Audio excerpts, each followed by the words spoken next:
Hello， 大家好，我係好家園接馬堂，我好家園接盧商，歡迎大家收聽我哋 A 空好家園嘅頻道啊。係咁啊，今日咧過到嚟咧大鵬嘅沙灘嚇，咁啊呢個咧叫盤仔灣嚇。咁啊其實咧大鵬咧大大細細咧好多嘅沙灘嘅嚇，咁啊就唔似我哋惠州嘅雙月灣咁樣連綿8公里啦，佢係呢度一橛嗰度一橛嘅嚇，就分開式嘅。係啦，咁啊大鵬呢度咧就國家級嘅旅遊度假區啦嚇，咁啊大家咧好熟悉大鵬噶啦，曾經都嚟過嘅。咁啊大鵬好夠力喎，係好夠力啊！咁啊，雙月灣嗰度東山海嘅浪咧都夠力啊！咁啊呢度更加夠力嚇，咁啊所以講咧，我哋個咪開咗降噪嘅嚇。咁啊，大家可以過到嚟大鵬呢度咧，作為一個度假啦。大家見到好多度假屋，要影婚紗相都有。係啦。咁啊呢度咧就叫水頭沙嚇，咁啊水頭沙咧就城市更新當中啦，慢慢傾啦嚇，咁啊都要傾個4-5年先至收購完成嘅，係咪？咁啊日後呢度咧會好靚仔啦嚇。咁啊大鵬咧就有3個街道，一個咧就葵涌街道啦，一個就大鵬街道啦。我哋位於嘅南澳街道，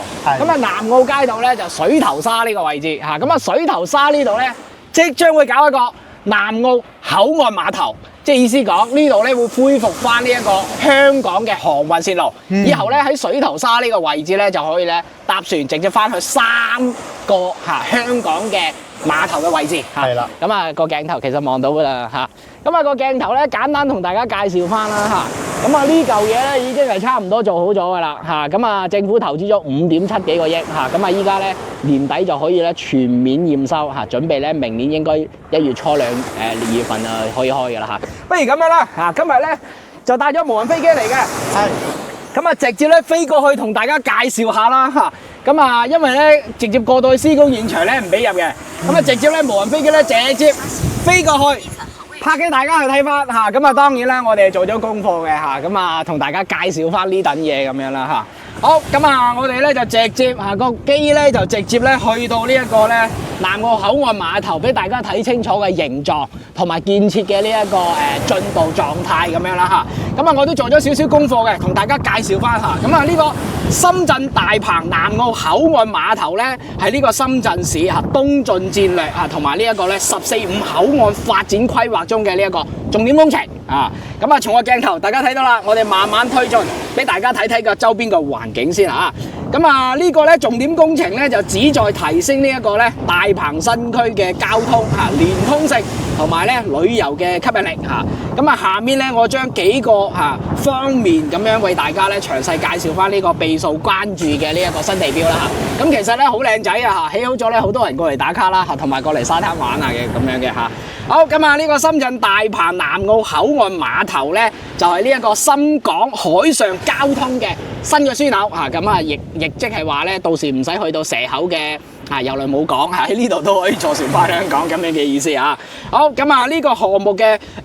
大致嘅情況咧，同埋戰略嘅定位咧，同大家講講嚇。咁啊呢個南澳碼頭工程嚇，即係口岸啦嚇。咁啊喺呢一個深圳市大鵬新區嘅一項重點基礎設施嘅項目。咁啊呢個項目咧就位於呢個南澳街道盤仔灣呢個位置嚇。咁啊盤仔灣咧就面臨呢一個大鵬灣啦，與香港可以講係隔海相望嘅。咁啊呢個項目咧總投資咧大約係5.75個億嚇。咁啊致力咧係打造於咧大灣區一個集合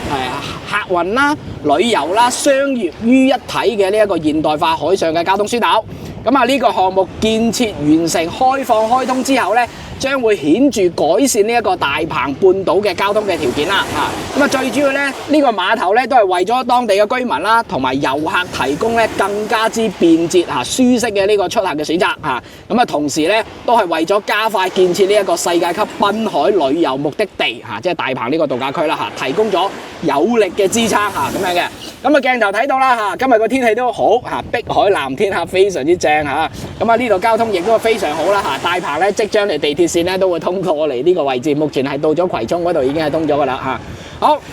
咁啊呢個工程嘅設計咧，以工程嘅建設嘅呢一個進展嚇，咁啊大家睇到啦嚇，咁啊依家無人機咧已經飛上去啊，好清晰地咁樣反映翻嚇。咁啊呢個南澳碼頭咧係採用咗咧先進嘅設計理念嚇，同埋工程嘅技術嚇。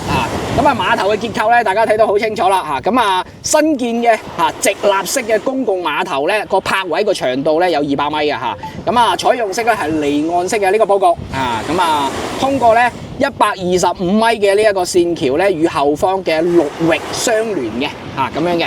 咁啊，其實咧都有好多嘅船嘅泊位啦、遊艇嘅泊位咁樣個規劃嘅咁啊，公共客運碼頭規劃咗咧有500 GT 嘅呢一個客運泊位有4個咁啊，可兼靠咧2個2000 GT 嘅呢一個觀光客船咁啊，呢個客船嘅泊位咧係外兼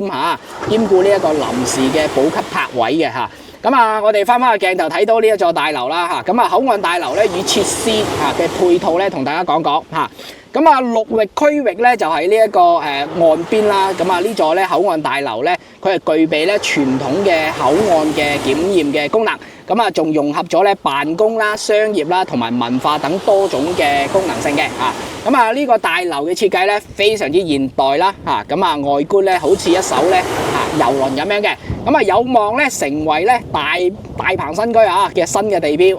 咁啊，當前嘅建設嘅速度咧個進度咧咁啊，大家從個鏡頭已經望到啦，幾乎係完成㗎啦咁啊，南澳碼頭口岸嘅呢個項目咧，年底就可以進入呢一個建設嘅尾聲啦咁啊，完成晒90%幾㗎啦咁啊，呢個口岸嘅大樓嘅主體架構咧，全部搞好晒啦預計明年咧就會全面竣工並投入呢一個運營嘅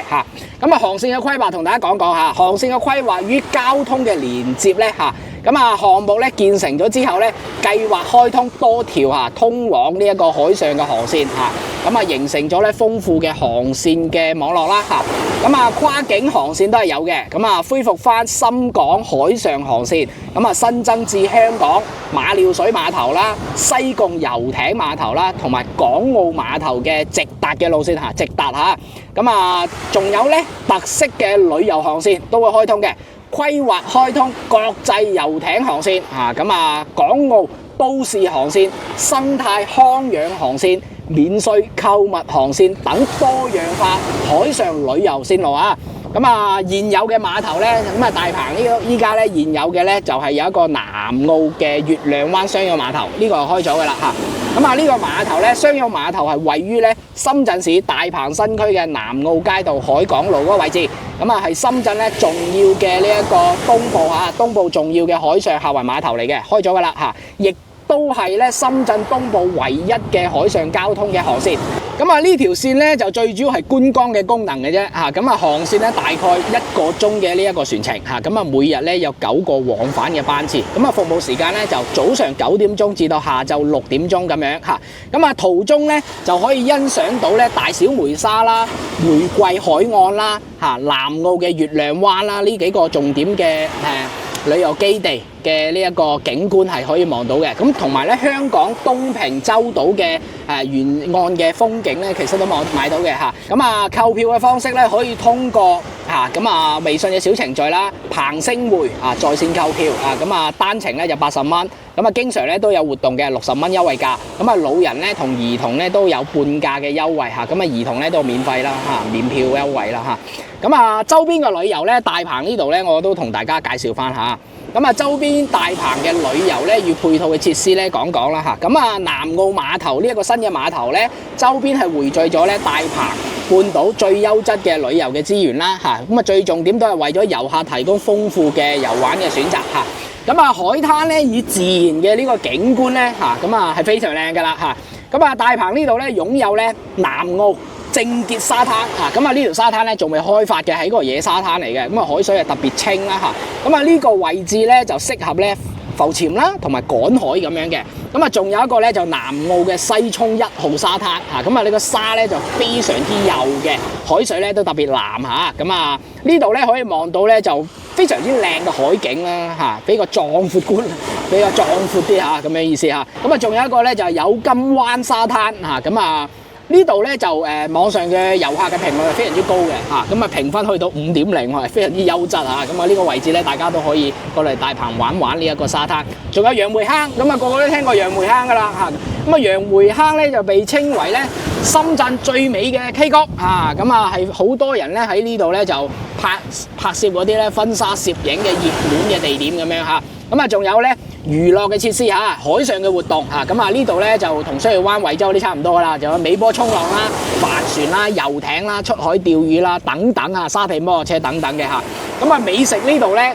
因為呢度係靠海嘅。咁啊，美食嘅體驗咧，大鵬都係非常之好嘅，因為呢度咧有非常之多嘅村民係打魚捕撈啦。咁每年嘅3月至到5月咧，呢度嘅海膽係非常之肥美嘅嚇。咁啊，大家咧可以喺呢度咧就品嚐翻嚇。咁啊，呢度有個南澳嘅海鮮市場啊，咁啊有非常之多嘅乾貨啦嚇，提供非常之多嘅採購啊各類嘅海鮮嘅乾貨，大家可以過嚟呢度買海鮮啊，甚至乎加工咁樣嘅。咁啊，呢個盤仔灣咧行過去咧，對面海嚇，咁啊就大鵬鎖城啦嚇，我帶屋企人都過嚟玩過嘅。咁啊，大鵬鎖城咧真係呢個係非常之靚嘅古城嚇，咁啊國家級保護嘅嚇。仲有咧行過少少啊西涌啦，西涌沙灘啊長少少嘅4公里，咁啊被中國國家地理咧評為中國最美嘅8大海岸線之一。哇！所以咧大鵬真係全力政府打造成為世界級嚇，唔係國家級嘅濱海區嚇，非常之正。好，咁啊總結翻啦，咁啊南澳碼頭嘅工程呢個口岸碼頭嚇，咁啊作為呢一個深圳市咧重大基礎設施嘅項目咁啊將顯著提升大鵬新區嘅交通嘅便利性啦。咁啊整合區域嘅旅遊資源，打造咧深港東北部海上旅遊嘅新嘅樞紐。咁啊，未來咧前往大鵬半島旅遊咧，將會更加之便捷嚇。咁啊，遊客咧可以體驗翻更加之豐富嘅海上活動同埋自然嘅風光嚇。咁啊，所以講真係呢個碼頭開通咗之後咧，住喺我哋林森片區嘅嗰啲居民就唔使去到蛇口搭船啦，直接咧打部車過到嚟呢度咧30零蚊，直接過到大鵬呢度咧，呢度就可以坐船翻香港嘅3大碼頭。咁啊，呢個碼頭咧，政府搞到咁大嘅規模咧，我亦都相信會越嚟越多嘅航線咁樣嘅。咁啊，大家知道咧，惠州都係有碼頭嘅開通噶嘛。咁啊，以後咧，深圳嘅碼頭其實係連貫住呢一個深圳、惠州同埋汕尾嘅。咁啊，所以講咧，重點大灣區嘅發展咧，佢個海上航線咧，其實係規劃得非常之好嘅，唔齋係地鐵啦、高鐵啦同埋城軌咁樣嘅嚇。咁啊，今集片咧，相信俾大家多一個唔同嘅參考啦，因為大家知道我哋拍深圳樓噶嘛嚇，咁啊，我哋都即將會拍呢個大鵬新區嘅樓盤噶嘛，係咪？係啦。咁啊，呢個